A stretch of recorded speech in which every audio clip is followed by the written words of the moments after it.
Mi mejor amigo vivió en mi casa durante un año después de su divorcio. Meses después descubrí que había estado construyendo una segunda vida con mi propia hija. Durante mucho tiempo creí que conocía perfectamente a las personas que formaban parte de mi vida. No hablo de conocer sus gustos o sus rutinas. Hablo de esa sensación profunda de saber quiénes son en realidad. Sus valores. Sus límites. Las cosas que jamás harían. Durante 20 años pensé que mi mejor amigo, Julián, era una de esas personas. Nos conocimos cuando ambos teníamos poco más de 20 años. Éramos parte del mismo grupo de amigos en la universidad. Él estudiaba arquitectura, yo psicología. Siempre fue el más tranquilo del grupo. Observador, irónico, con esa forma de escuchar que hacía que la gente confiara en él. Con los años cada uno tomó su camino. Yo me casé, tuve una hija, construí una vida estable. Julián también se casó, aunque su matrimonio nunca pareció demasiado feliz. Pero seguíamos viéndonos. Cumpleaños. Cenas ocasionales. Conversaciones largas sobre la vida. En ese momento todavía no entendía lo que realmente estaba ocurriendo.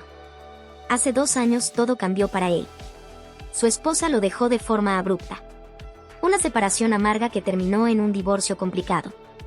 Julián apareció una noche en mi casa con los ojos rojos, una maleta pequeña y la voz quebrada. «Necesito un lugar donde quedarme unos días», me dijo. Yo no dudé. Siempre había sido así entre nosotros. Cuando uno caía, el otro ayudaba a levantarse. Mi hija Valeria tenía 19 años en ese momento. Estudiaba diseño gráfico en la universidad local. Era una chica tranquila, inteligente, con esa mezcla de curiosidad y timidez que todavía me parecía casi infantil. Recuerdo que esa primera noche cenamos los 3 juntos en la cocina. La conversación fue ligera. Julián hizo bromas torpes para disimular su tristeza. Valeria se rió varias veces. Yo sentí que, de alguna manera, estábamos ayudándolo a recomponer su vida. Pero lo peor aún no había pasado. Los unos días se convirtieron en semanas. Las semanas en meses. Julián empezó a reconstruir su rutina dentro de nuestra casa. Encontró trabajo en un pequeño estudio de arquitectura. Pagaba una parte de los gastos. Cocinaba algunas noches. Se volvió parte natural del día a día. Era cómodo. Familiar. En ese momento todavía no entendía lo que realmente estaba ocurriendo. Con el tiempo empecé a notar pequeños detalles que, al principio, parecían insignificantes. Conversaciones largas entre Julián y Valeria después de la cena. Series que empezaban a ver juntos. Discusiones sobre diseño, arte, arquitectura. Nada extraño.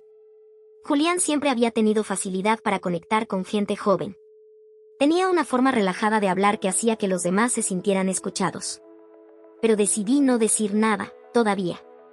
Un sábado por la tarde entré al salón y los encontré sentados en el sofá mirando algo en el portátil. Estaban muy concentrados, casi demasiado cerca uno del otro. Cuando levantaron la vista al mismo tiempo hubo un segundo extraño de silencio. Solo un segundo. «Estamos viendo un proyecto de ilustración», dijo Valeria rápidamente. Julián sonrió. Nada parecía realmente incorrecto. Pero algo en mi estómago se tensó. Lo ignoré. Porque lo peor aún no había pasado. Durante los meses siguientes noté otros detalles. Julián empezó a quedarse despierto hasta tarde. Valeria también. A veces escuchaba sus voces bajas desde el salón cuando yo ya estaba en mi habitación. Cuando aparecía, las conversaciones terminaban rápido. Pensé que quizá exageraba. Era fácil volverse paranoica cuando alguien vivía tanto tiempo en tu casa. Pero un día ocurrió algo que no pude ignorar. Una tarde necesitaba usar el ordenador de Julián para imprimir un documento. Él estaba en el trabajo y me había dicho varias veces que podía usarlo sin problema. Abrí el portátil. La pantalla estaba bloqueada, pero una notificación apareció en la esquina. Un mensaje. El nombre del contacto me hizo fruncir el ceño. Valeria. Lo que descubrí después me dejó helada. No abrí la conversación en ese momento. Algo dentro de mí me dijo que si lo hacía, nada volvería a ser igual. Pero decidí no decir nada, todavía. Esa noche observé a los dos durante la cena. Julián hablaba con normalidad. Valeria parecía tranquila. Ninguno mostraba señales de incomodidad. Y ahí fue cuando todo empezó a tener sentido. Recordé pequeñas cosas que antes no parecían importantes. Las miradas rápidas entre ellos. Las conversaciones que se detenían cuando yo entraba en la habitación. Las risas compartidas cuando pensaban que no estaba escuchando. Pero lo peor aún no había pasado. 2 días después ocurrió el momento que cambió todo. Valeria salió con unas amigas y olvidó su tableta en la mesa del salón. La pantalla se iluminó con una notificación. Otro mensaje. De Julián. Sentí un frío recorrerme la espalda. Sabía que debía respetar su privacidad. Sabía que invadir ese espacio era cruzar una línea. Pero también sabía algo más. Una madre reconoce cuando algo no está bien. Respiré hondo. Abrí el mensaje. Y en ese momento entendí que lo que estaba ocurriendo era mucho más grave de lo que había imaginado. Mucho más. El mensaje estaba ahí, simple, directo, imposible de malinterpretar. Avísame cuando tu mamá se duerma. Sentí que el corazón me golpeaba en el pecho con una fuerza que hacía difícil respirar. Durante unos segundos no pude moverme. Solo miré la pantalla como si mi mente se negara a aceptar lo que estaba viendo. Deslicé el dedo. La conversación se abrió. Y en ese momento todavía no entendía lo que realmente estaba ocurriendo. Al principio los mensajes parecían inocentes. Conversaciones sobre la universidad, sobre libros, sobre diseño. Julián le enviaba enlaces de arquitectura. Ella respondía con ilustraciones que estaba haciendo.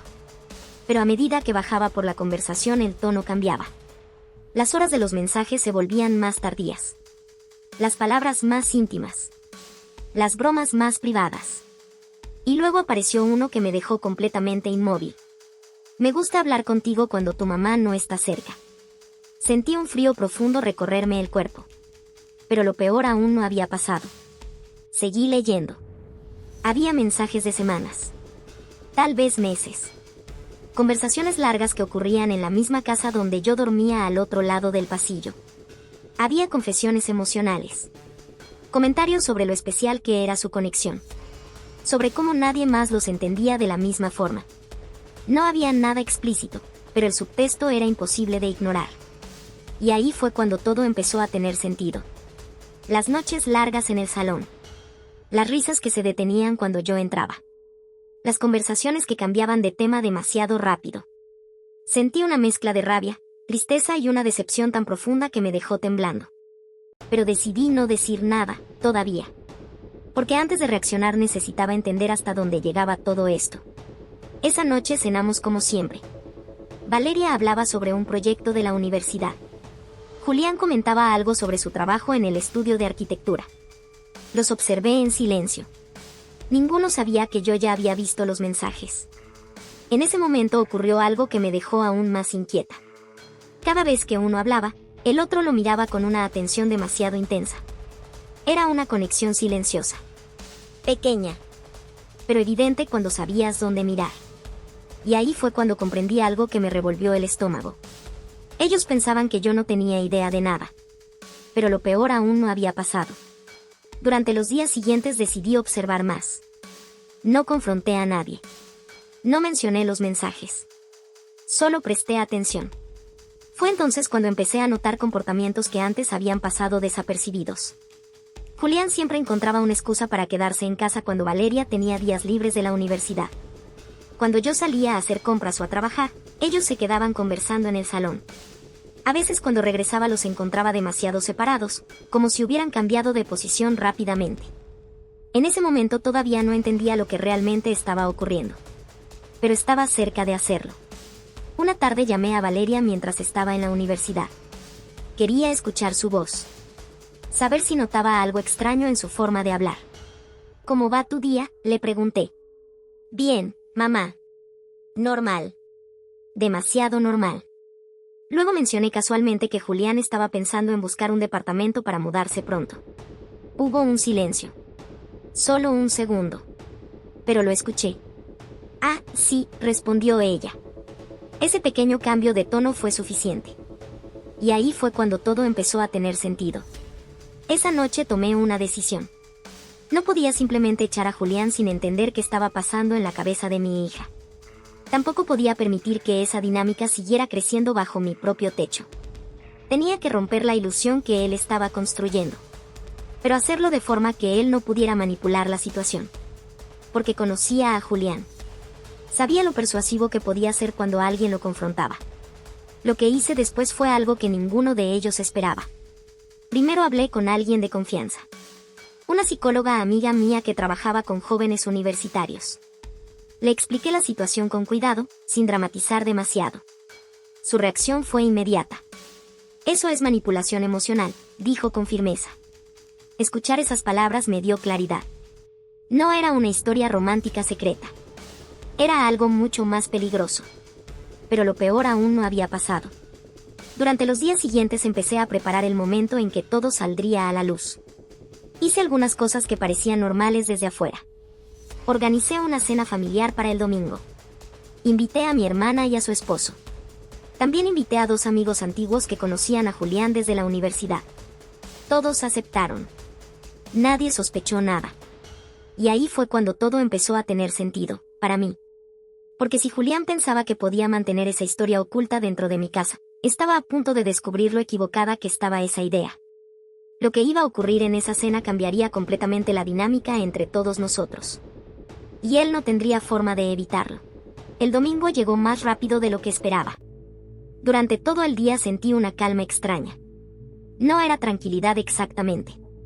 Era más bien una sensación de claridad, como cuando finalmente entiendes un problema que te estuvo confundiendo durante mucho tiempo. La casa empezó a llenarse de gente al final de la tarde. Mi hermana llegó primero con su esposo. Después aparecieron 2 amigos antiguos de la universidad, personas que habían conocido a Julián durante décadas. Todos estaban relajados, conversando en el salón, riendo por recuerdos viejos.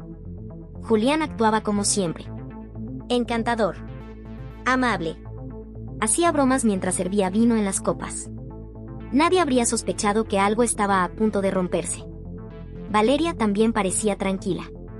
Aunque noté algo en su mirada cuando Julián hablaba. Una atención constante, demasiado enfocada. Pero lo peor aún no había pasado. Durante la cena mantuve la conversación ligera. Hablamos de la universidad, del trabajo de Julián, de algunos viajes que mis amigos estaban planeando. Yo observaba. Cada gesto. Cada mirada. En ese momento todavía no entendía lo que realmente estaba ocurriendo en la mente de mi hija. No sabía hasta qué punto él había influido en su forma de pensar. Pero sabía algo con certeza. Esa noche esa dinámica tenía que terminar. Después del postre todos se acomodaron en el salón con las copas de vino. La conversación se volvió más tranquila, más reflexiva, como suele pasar cuando la gente empieza a recordar historias del pasado. Fue entonces cuando hablé. Hay algo que he estado pensando estos días, dije con calma. Todos me miraron. Julián también. Sobre lo importante que es la confianza cuando alguien abre las puertas de su casa. La frase quedó flotando en el aire. Vi cómo Julián se movía ligeramente en el sofá. Pequeño gesto. Pero lo noté. Pero decidí no decir nada, todavía. Continué hablando como si fuera una reflexión casual. Cuando alguien está pasando por un momento difícil, uno intenta ayudar. Dar espacio, apoyo, compañía. Mi hermana asintió con naturalidad. Julián sonrió, aunque su sonrisa empezaba a tensarse. Y ahí fue cuando todo empezó a tener sentido, para él. Saqué mi teléfono. No hice ningún movimiento brusco. Solo lo apoyé sobre la mesa frente a nosotros. Pero también es importante que la confianza no se convierta en algo que alguien pueda usar para cruzar límites. El silencio se volvió pesado. Valeria bajó la mirada. Julián dejó su copa lentamente. En ese momento todavía no entendía lo que realmente estaba ocurriendo dentro de su cabeza, pero lo que descubrí después me dejó helada. Abrí la conversación de mensajes. La misma que había visto días antes. No dije nada.